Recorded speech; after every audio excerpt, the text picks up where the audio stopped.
Hello, Mark. I'm Emma. My student number is 46. I'm now at junior level. And I'm going to read the article from TED by Melissa Fleming. Let's help refugees thrive, not just survive. So I started working with refugees because I wanted to make a difference. And making a difference starts with telling their stories. So when I meet refugees, I always ask them questions. Who bombed your house? Who killed your son? Did the rest of your family make it out alive? How are you coping in your life in exile? But there's one question that always seems to me to be most revealing, and that is, what did you take? What was that most important thing that you had to take with you when the bombs were exploding in your town and the armed gangs were approaching your house? A Syrian refugee boy I know told me that he didn't hesitate when his life was in imminent danger. He took his high school diploma, and later he told me why. He said, I took my high school diploma because my life depended on it. And he would risk his life to get that diploma. On his way to school, he would dodge snipers. His classroom sometimes shook with the sound of bombs and shelling, and his mother told me every day I would say to him every morning, Honey, please don't go to school. And when he insisted, she said, I would hug him as if it were for the last time. But he said to his mother, We are all afraid, but our determination to graduate is stronger than our fear. But one day, the family got terrible news. Honey's aunt, his uncle, and his cousin were murdered in their homes for refusing to leave their house. Their throats were slit. It was time to flee. They left that day, right away, in their car, Honey hidden in a bag because they were facing checkpoints of menacing soldiers. And they would cross the border into Lebanon, where they would find peace. But they would begin a life of grueling hardship and monotony.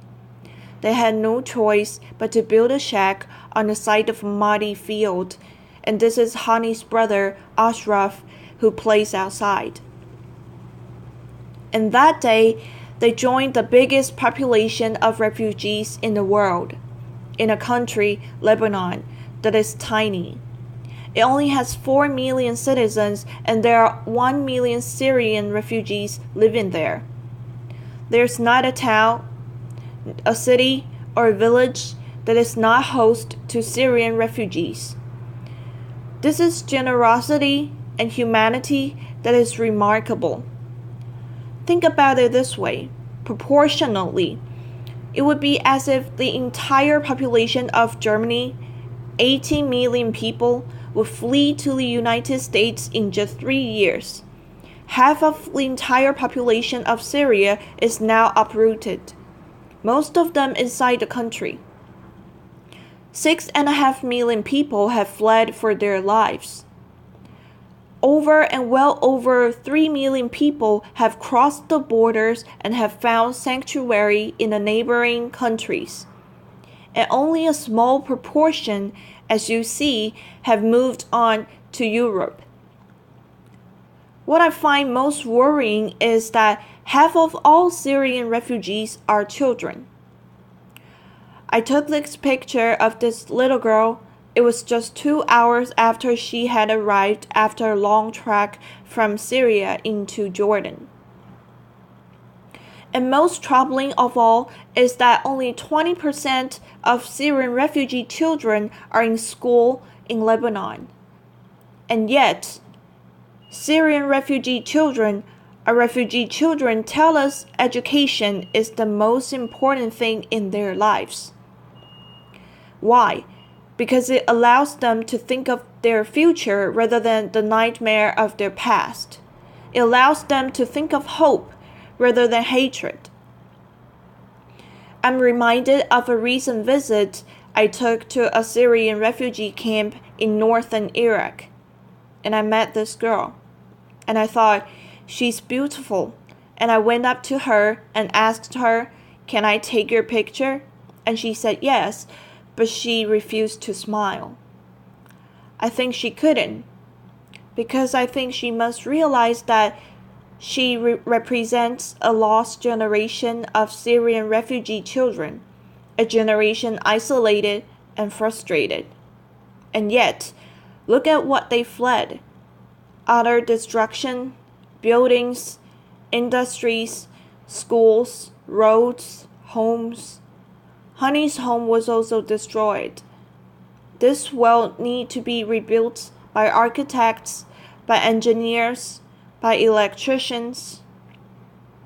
Communities will need teachers and lawyers and politicians interested in reconciliation and not revenge. Shouldn't this be rebuilt by the people with the largest stake, the societies in exile, the refugees? Refugees have a lot of time to prepare for their return. You might imagine that being a refugee is just a temporary state. Well, far from it. With wars going on, the average time a refugee will spend in exile is 17 years. Honey was into his second year in limbo when I went to visit him recently. And we conducted our entire conversation in English, which he confessed to me he learned from reading all of Dan Brown's novels and from listening to American rap. We also spent some nice moments of laughter and fun with his beloved brother, Ashraf. But I'll never forget what he told me when we ended our conversation that day. He said to me, "If I am not a student, I am nothing." Honey is one of 50 million people uprooted in this world today. Never since World War II have so many people been forcibly displaced. So while we're making sweeping progress in human health, in technology, in education, and design, we're doing dangerously little to help the victims, and we are doing far too little to stop and prevent the wars that are driving them from their homes. And there are more and more victims every day. On average, by the end of this day, 32,000 people will be forcibly displaced from their homes. 32,000 people. They flee across borders like this one. We captured this on the Syrian border to Jordan. And this is a typical day. Or they flee on unseaworthy and overcrowded boats, risking their lives in this case just to reach safety in Europe. This Syrian young man survived one of these boats that capsized. Most of the people drowned, and he told us Syrians are just looking for a quiet place where nobody hurts you, where nobody humiliates you, and where nobody kills you. Well, I think that should be the minimum. How about a place of healing, of learning, and even opportunity? Americans and Europeans have the impression that proportionally huge numbers of refugees are coming to their country. But the reality is that 86%, the vast majority of refugees, are living in the developing world, in countries struggling with their own security, with their own issues of helping their own populations and poverty. So wealthy countries in the world should recognize the humanity and the generosity of the countries that are hosting so many refugees. And all countries should make sure that no one fleeing war and persecution arrives at a closed border. Applause. Thank you. But there is something more that we can do than just simply helping refugees survive. We can help them thrive. We should think of refugee camps and communities as more than just temporary population centers where people languish waiting for the war to end. Rather, as centers of excellence, where refugees can triumph over their trauma and train for the day that they can go home as agents of positive change and social transformation. It makes so much sense, but I'm reminded of the terrible war in Somalia that has been raging on for 22 years. And imagine living in this camp. I visited this camp. It's in Djibouti, neighboring Somalia, and it was so remote that we had to take a helicopter to fly there. It was dusty and it was terribly hot, and we went to visit a school and started talking to the children. And then I saw this girl across the room who looked to me to be the same age as my own daughter. And I went up and talked to her, and I asked her the questions that grown-ups ask kids, like, what is your favorite subject? And what do you want to be when you grow up? And this is when her face turned blank, and she said to me, I have no future. My schooling days are over. And I thought, there must be some misunderstanding, so I turned to my colleague, and she confirmed to me there is no funding for secondary education in this camp.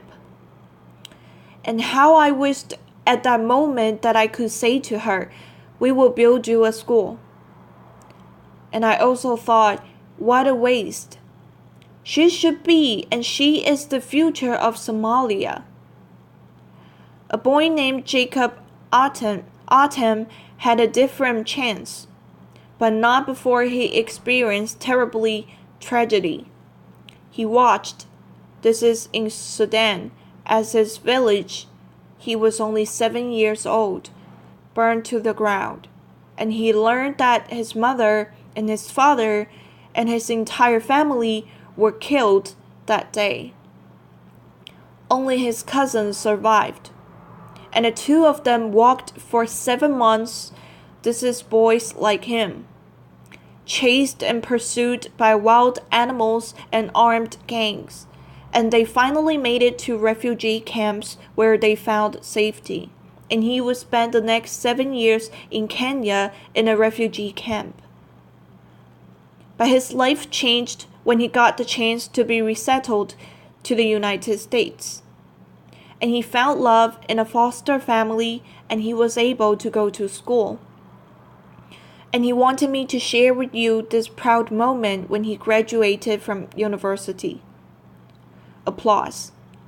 I spoke to him on Skype the other day, and he was in his new university in Florida pursuing his PhD in public health. And he proudly told me how he was able to raise enough funds from the American public to establish a health clinic back in his village back home. So I want to take you back to Honey. When I told him I was going to have the chance to speak to you here on the TED stage, he allowed me to read you a poem that he sent in an email to me.